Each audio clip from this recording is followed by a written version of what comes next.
Hello friends, ગામઠી કિચનમાં તમારું હાર્દિક સ્વાગત છે। આજે આપણે બનાવીશું સરગવાનો સૂપ।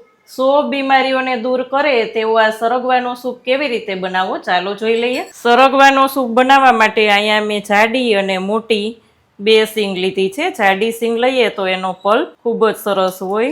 અહીંયા આપણે આ જ રીતે તેના પીસ કરી લેવાના છે અને આ જ રીતે આપણે બે પીસ કરી લેવાના છે તેના। અહીંયા જોઈ શકાય છે ફ્રેન્ડ્સ, જાડી સિંગ છે એટલે અંદરથી ખૂબ જ દરનો ભાગ હોય છે અને આ સિંગને પહેલાં ધોઈ લેવી ખૂબ જ જરૂરી છે। પહેલાં ધોઈ અને પછી જ પીસ કરવાના છે।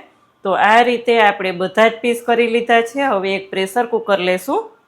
પ્રેશર કુકરમાં લઈ અને 1/4 ટીસ્પૂન હળદર પાવડર, સ્વાદ અનુસાર નમક લઈ ને એમાં આપણે 1 ગ્લાસ જેટલું પાણી એડ કરવાનું છે। પ્રેશર કુકરનું ઢાંકણ બંધ કરી અને 3 વિસલ કરી લેવાની છે।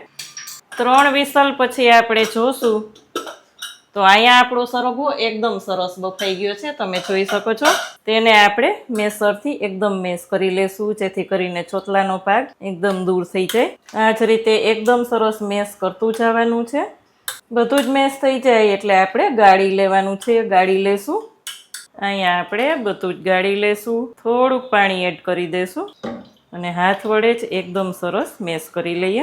અહીંયા આપણે પ્રેશર કુકરમાં થોડુંક પાણી એડ કરી અને બધો જ પલ્પ લઈ લેશું અને એકદમ ઘસી અને બધું જ દૂર કરી લેશું। અહીંયા આપણું ગાળીને રેડી છે। હવે તેનો વઘાર કરીએ।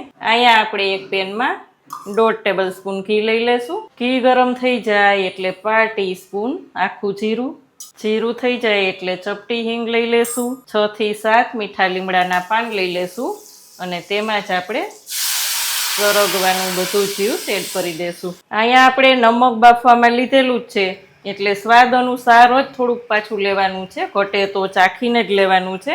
થોડુંક નમક મેં લીધું છે।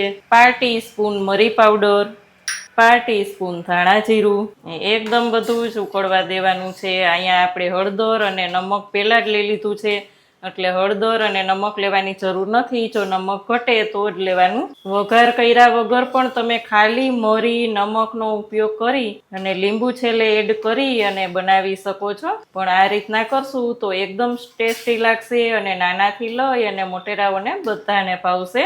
આ સિઝનમાં સરગવો ખૂબ જ સરસ આવતો હોય એટલે 100 ગુણ સરગવાના કહેવાય છે। તો આ રીતના આપણે બનાવીને વીકમાં 2 થી 3 વાર ચોક્કસ લેવું જોઈએ। અહીંયા આપણું સૂપ રેડી થઈ ગયું છે, એકદમ સરસ ઉકળી ગયું છે। તેમાં જ આપણે લઈ લેવાનો છે અડધા લીંબુનો રસ, જેથી કરીને ખૂબ જ ટેસ્ટી લાગશે।